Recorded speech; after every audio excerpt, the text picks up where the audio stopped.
This is Mike with the 21 Report behind the scenes in Orlando, Florida for the 21 Convention 2017 10-year anniversary. I'm sitting alongside Johnny Soporno. Johnny, welcome to the show. Thank you so much. It's been great having you here, and I'm looking forward to getting into some questions with you. But before we do that, Johnny, I was wondering if you could give everyone a quick overview of your talk and why you chose to talk about it. Okay, I've got about 40 hours of non-repeating content that I've been sharing for the last decade or so online. I wanted to put in some new stuff that alluded to some of that and gave some of the critical underpinnings, but I wanted this to be something that people who'd already seen a lot of my stuff would be compelled to come and visit. I wanted to add new value. So I added in a few things that I felt were particularly important, and I also summarized an awful lot of different aspects of different things from my previous exposés.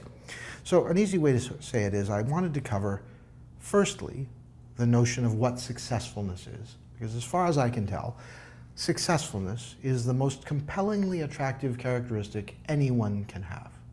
When a person radiates successfulness, which they do effortlessly, they don't have to do anything, it just comes out from their pores, if you like. People want to be around them. People gather around them because it's nice to be in the company of someone who clearly loves themselves, clearly feels they're good enough, right? Clearly likes, being alive, likes helping other people and empowering other people. Because for me, thematically, I have a mission statement for my life. Okay? I exist to enjoy the rewards of my best efforts. And so I put in my best efforts in everything I do, and the rewards are incredible, and I enjoy the hell out of them. One of the rewards is every time I do something nice for another person who I feel is deserving, every time I do something nice for someone who I imagine will appreciate it, I get to feel 10 feet tall. And when I walk around feeling 10 feet tall, other people can sense my joy in my life, and they want to be around me. What could be a better circumstance than my investing energy that would otherwise be wasted? Okay? Time is the universal, non-replaceable, non-replenishing resource. And if you don't use every bit of your time, it disappears as though you had used it. So if I've got time, I look around for people I can help. I check to see, is there something I can do to help?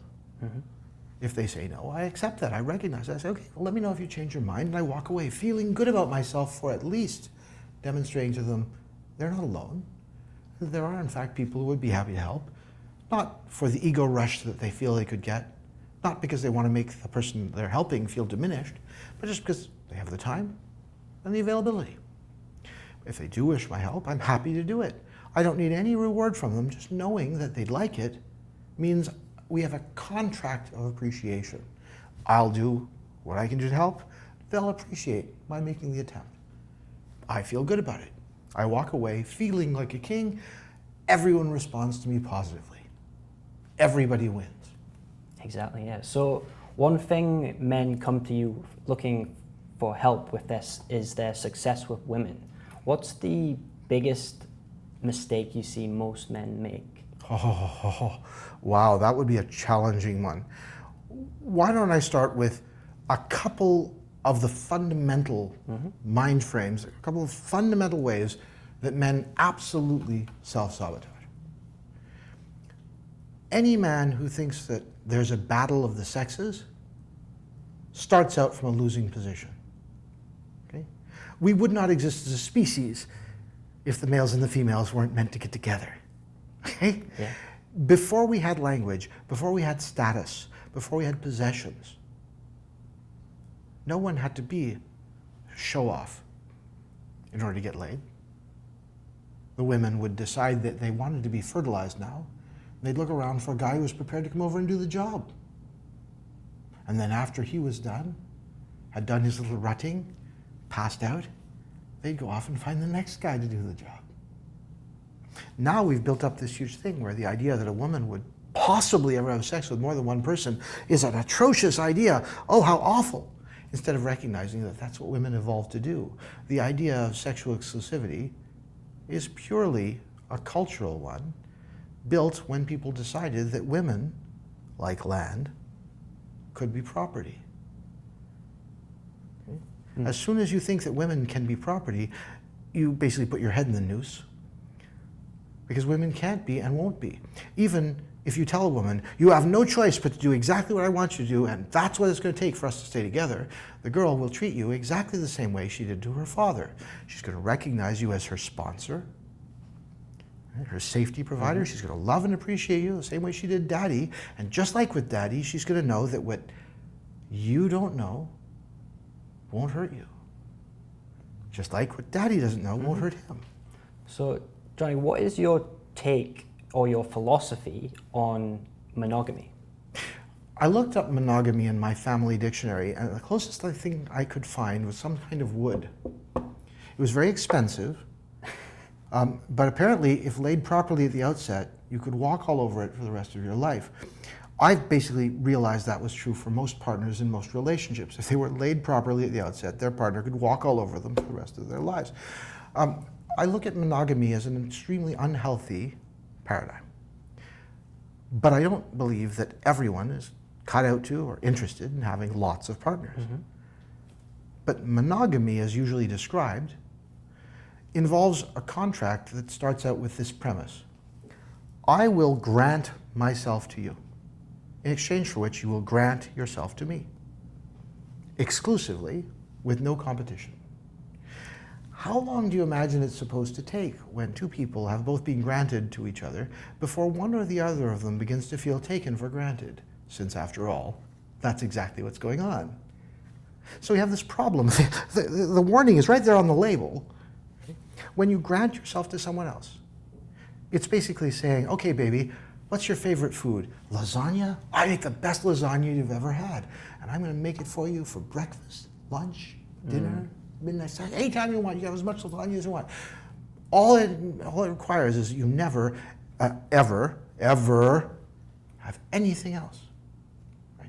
How many weeks of lasagna do you figure you could have before either one of the following becomes true? First one, you begin to hate or resent lasagna, or you just have no interest in it.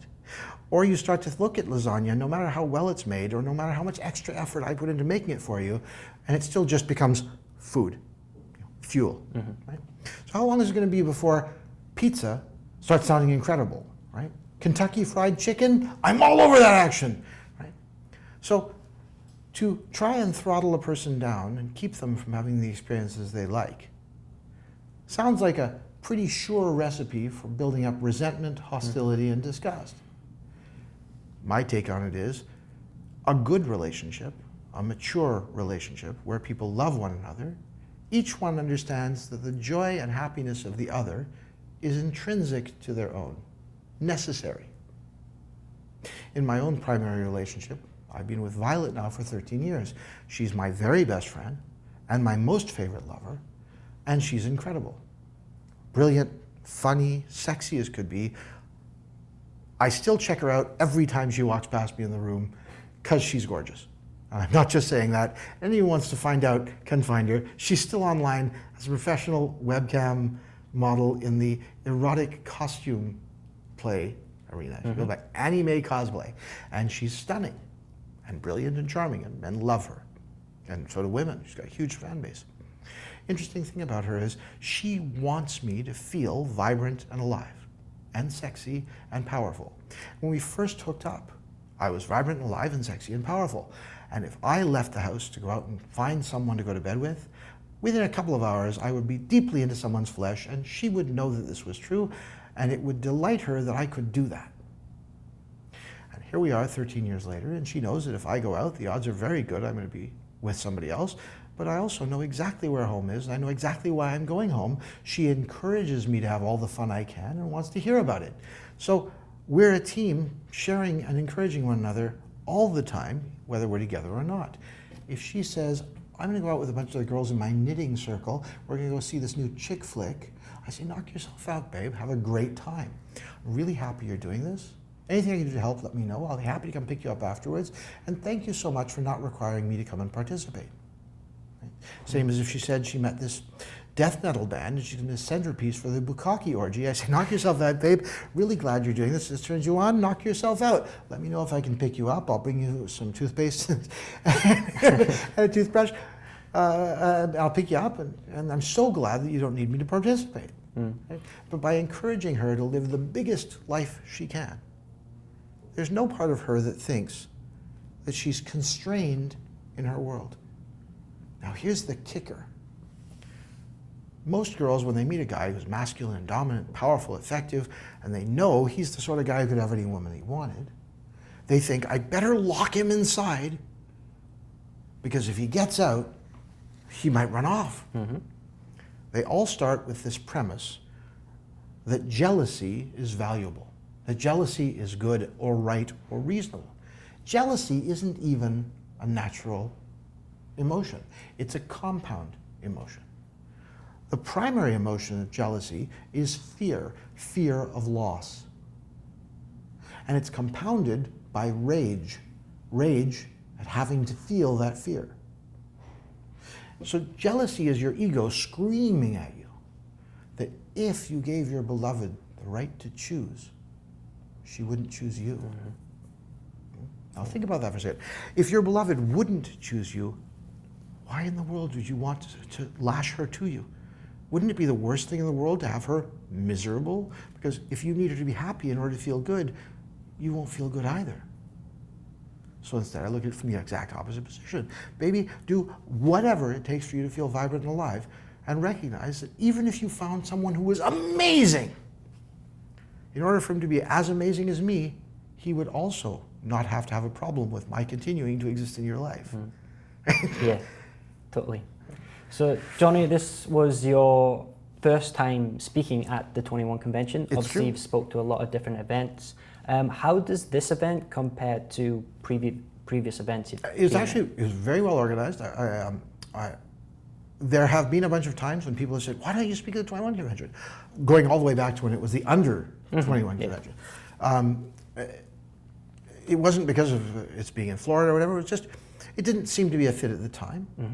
And I've never been a pickup person. It's not what I'm about. I often say that pickup is about customer acquisition. And I'm much more about customer relationship management and maintenance. Okay? I don't have any exes. I just have girlfriends in remission. And more often than not, they come out of remission when they break up with the new guy that they're seeing or whatever, sometimes earlier than that. So I just didn't know that my message would have an audience here, but I was very delighted and impressed. This has been a great show. The other speakers are terrific. I was very happy to be here with a bunch of colleagues of mine that I know well and I've worked with many times.